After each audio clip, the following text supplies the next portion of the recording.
Good morning, children. I believe everyone are good, safe, and healthy.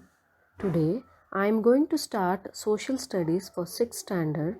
The lesson name is Introduction to History. Before starting the lesson, I would like to recall what you studied the last year. The lessons based on both social and science. But this year, you will deal with the history, civics, and geography in social studies. Before starting the lesson, I would like to explain the three concepts. First, that is history. In simple words, history means the study of past. The father of history was Herodotus. Next, I would like to explain civics. Civics is a social science dealing with the rights and duties of citizen. Benjamin Franklin civics. Next, I would like to explain geography. Geography is the study of earth and its people. Its features are things like continents, seas, rivers, and mountains. Eratosthenes was the ancient Greek philosopher. He was the father of geography. Now I am going to start the lesson. The name of the lesson is Introduction to History. While I am explaining the lesson, I would request all the children to open the textbook and point your fingers where I read. And please underline the difficult words. Once again I am repeating, please underline the difficult words. Okay, everyone are ready now? Shall we start the lesson? Okay, now we will go through the lesson. First, we should know what is history. The systematic presentation of past event is called history. It introduces the journey of human beings. It tells the failures and success of human in that society. What do you mean by that? The systematic presentation of past event is called. As I told you before, the history means in simple words, it is the past events. Whatever the things had been done in the past is known as history. It tells you the journey of human beings, what the human beings have done, whether they have done their works complete or incomplete, and success of humans in that journey. While explaining historical incidents, the accuracy of time, place, and person is mentioned. Before explaining the history, first we should know the events, what exact time it took place, in which place it took, and by whom it was maintained. This means when the incident took place, where and by whom. This would be clear. Without these, we cannot clarify the history. For example, like if I want to start a story for you, I would start a lesson by story by telling you that once upon a time there was a king in a palace. He fought a war. Ashoka, who in 261 BC, he fought the Kalinga war. For example, your granny would be telling you many stories while you are sleeping. She would tell you that there was a king whose kingdom, what do you mean by kingdom? Empire, a vast empire was very big. He ruled his kingdom very proudly. He had a beautiful daughter. What do you mean by who's the daughter of the king? You may tell a daughter or the princess. Like this, she would have told you many stories. Isn't it, children? Yes or no? Even my granny used to tell me many tales. So, as I told you, the father of history was. Who was the father of history? Can someone tell me? No one? Okay. Herodotus was the father of history. According to him, he explained in simple words why we want history. So, open to the page number 2. Can you see the picture of Herodotus? So, he is the father of history. You would have experienced on your birthday like to lit the candles? No children? Yes, while you're lighting the candles on your birthday, you would have experienced the fire. Would you have burned your fingers also? Yes. No, many would have done this mistake. I know many would have done this mistake. Okay, do you want mistake? Okay, do you want to repeat your mistakes again and again? No, no one would like to do so. Why? Tell me why? Why? Because you have scars on your fingers. So I would like to give you done your homework and you were punished by your teacher and your teacher warned you not to repeat this mistake. Haven't you children? I think almost all the children have been punished by the teacher for not doing the homeworks. So this is what is the history. History means what mistakes you have done, you don't want to repeat that. So now we are going through the page number 2. Why we want history? Student, what happened if you touch the flame of a fire? It burns, doesn't it? This is experience.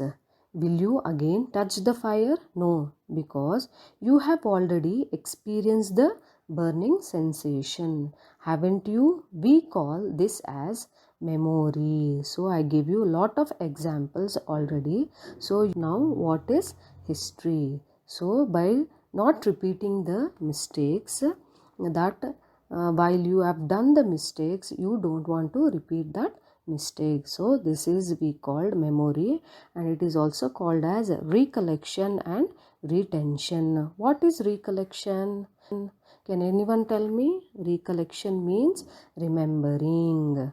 You have remembered what punishment you have got from your teacher, what I told you before only, while on your birthday, while lighting the candle, you have burnt your finger, that you are remembering and you don't want to touch that fire once again and you don't want to do that mistake again and again.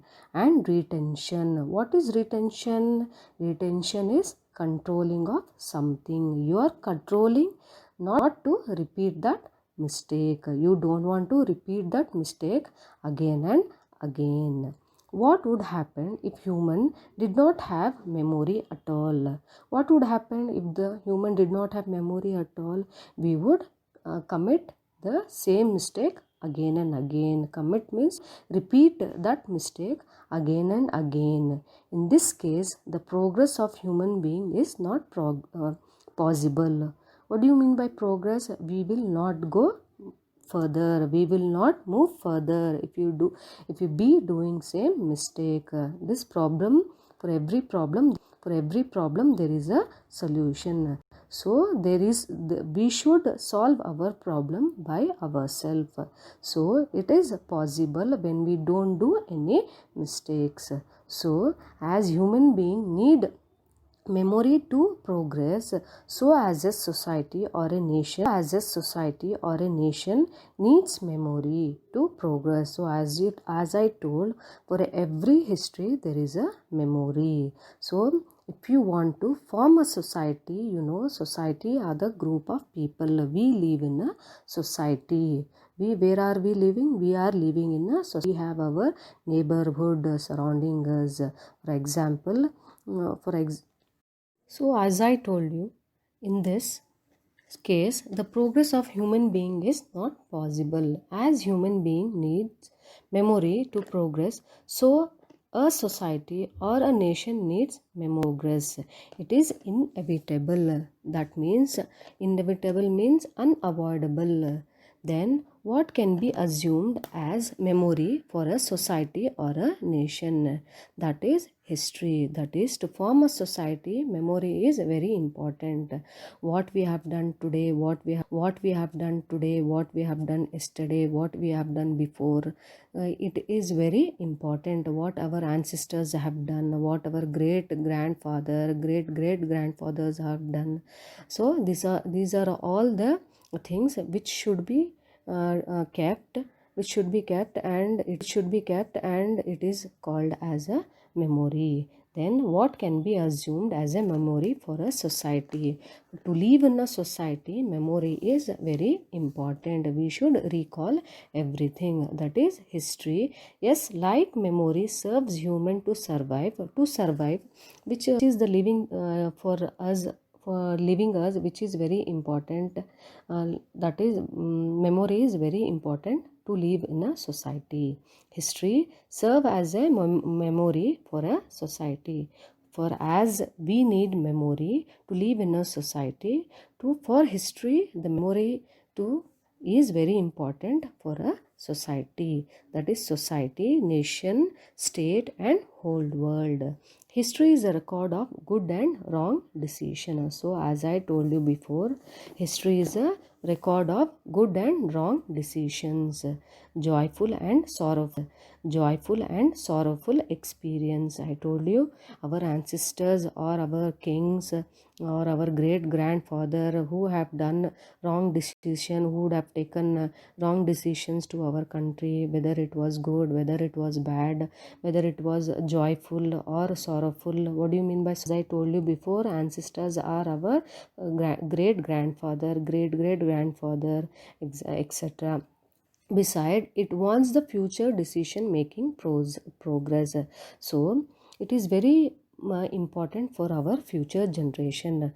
By studying history, you can know what good things you have done, what bad things you have done. For example, the king who ruled our kingdom had done many mistakes, so you don't want to repeat that mistakes again and again. You want to make progress in for the sake of the nation. The principle, values, and dialogues of our ancestors in the history will be a model and guiding for their descendants. Their values, adventure, patriotism, and sacrifices will inspire the next generation. Principle, values, and dialogues of our ancestors in the history will be a model. So our ancestor, whatever they have told, what values they have brought to us, what principle they have taught to us are good for the sake of the future generation, that they are guiding us to go on a right path. We don't want to go on a wrong path. They are, which mistakes they have done. What do you mean by descendant? A person, plant, or animal that is descendant from a particular ancestor. Their value, adventures, patriotism, and sacrifice will inspire the next generation. What sacrifices they have done? You can see many in the wars. You can see many, there is a loss of what lives, property, and so same thing you don't want to repeat in your future. They have sacrificed many lives for the sake of our country. They pay many patriotic peoples. For example, when I tell patriotic people, great Mahatma Gandhi, Jawaharlal Nehru, and many others, those who took part in the freedom that is a freedom fight, they took this part for the sake of their country. They don't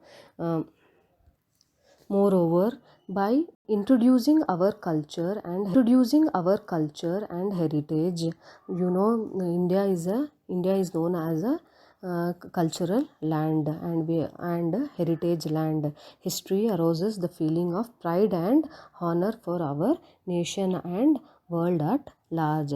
So Herodotus of Greece was the first to show the world how to construct this immensely valuable history. Hence, he is considered as the father of history. The children, now I think so you would have understood what I mean to say. Memory is very for the sake of the country, for the sake of the country, that is your remembrance. Next, go to your page number 3. Okay, children, be underlining the difficult words. if you be reading again and again, you will not feel difficult. So if you want to read history, first you should know the sources. Sources, what are sources? Sources, a place, a person or thing from which something originate or can be obtained. Without sources, we cannot study history. So, study history. So, I'll go through the textbook. The one who construct history is an historian. They use historical evidences to be particular and authentic about history. So it is believed that there cannot be history without sources. Then, which are the sources of history? The sources of history can be classified into two groups, as I told you before. What are sources? Can anyone tell? I repeat, I told you before, sources are a place, a person or something originate from which it take birth, from which event it took place, from which place it took birth. Without sources, we cannot study history. So here we can see that history, that is sources, are classified into two groups. Which is the first one group? Literary sources. Repeat back of me. What is that? Literary sources. The second group is archaeological sources. Okay, I told you I'll be repeating once again for you. The sources of history can be classified into two groups, that is literary source and archaeological sources. So we will be going into detail now. So if you want to study history, sources are used to study history. So we'll go through now literary sources. So I'm reading now. Keep your fingers. Point your fingers where I am reading. Historically speaking, literature means the written or orally conveyed in this. One is written literature and another is oral literature. So literary sources means any information that is written or told or conveyed by the people orally. That is, there are two kinds in this, that is written literature and oral literature. Once again I am going to repeat. Literary sources now are divided into two more groups, that is written literature and another one is oral literature. Now I am going to explain you in detail. Written literature can be further classified into native and foreign literature. So written literature can be classified into native literature. Children confused, don't get confused. If you get confused, please read the paragraph once again. So I told you literary sources are classified into two groups, that is written literature and another one is oral literature. Written literature can be further classified into native and foreign literature. I'll repeat you once again. Written literature can be further classified into native and foreign literature. Oral literature comprises of songs, folks, stories, ballads, myths and legends. Written literature is constructed by literates, but oral literature is created by illiterates. So I'll explain you in detail. Written literature is further classified into native and foreign literature. What is foreign literature and native literature? So I'll tell you in briefly. Native literature means the came to India and wrote the literature in the form of song, stories, is known as native literature. Foreign literature, what do you mean by foreign literature? That means the study of works, poems, novels, plays, etc. written in foreign language. Don't get confused, children. I am going to explain you again. What is native literature? The foreigners who came to India. The foreigners means the Britishers who came to India and wrote the literature in the form of a song, stories. And what is foreign literature? Foreign literature is the study of works, poems, novels and plays that is written in foreign language, that is that which is very convenient for them to study our language. So why do you think all these people, the foreigners who came to India, wanted to study our culture and heritage? Why? Because the foreigners came to India, as our India was very rich in goods like diamond, pearls, gold, silver, cotton. So they came to India for the trading purpose. When they came and settled to India, they liked our culture and heritage, and they started to write our folks songs and many other things in their languages. So I am going to repeat you again. The literary sources are classified into two, that is written literature, and another is oral literature. In written literature, we have again grouped into two groups, that is native and foreign literature. And then oral literature comprises means it includes folk, songs, stories, ballads, myths and legend. Written literature is constructed by literates, but oral literature is created by illiterate. What do you mean by this? So you can, if someone is able to write or read, he is known as literate, not illiterate. Those who cannot write or read are known as illiterate.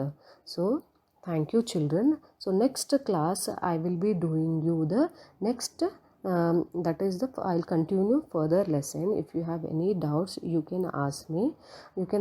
Please underline the words sending you homeworks and classwork once I complete the lesson. Thank you, children.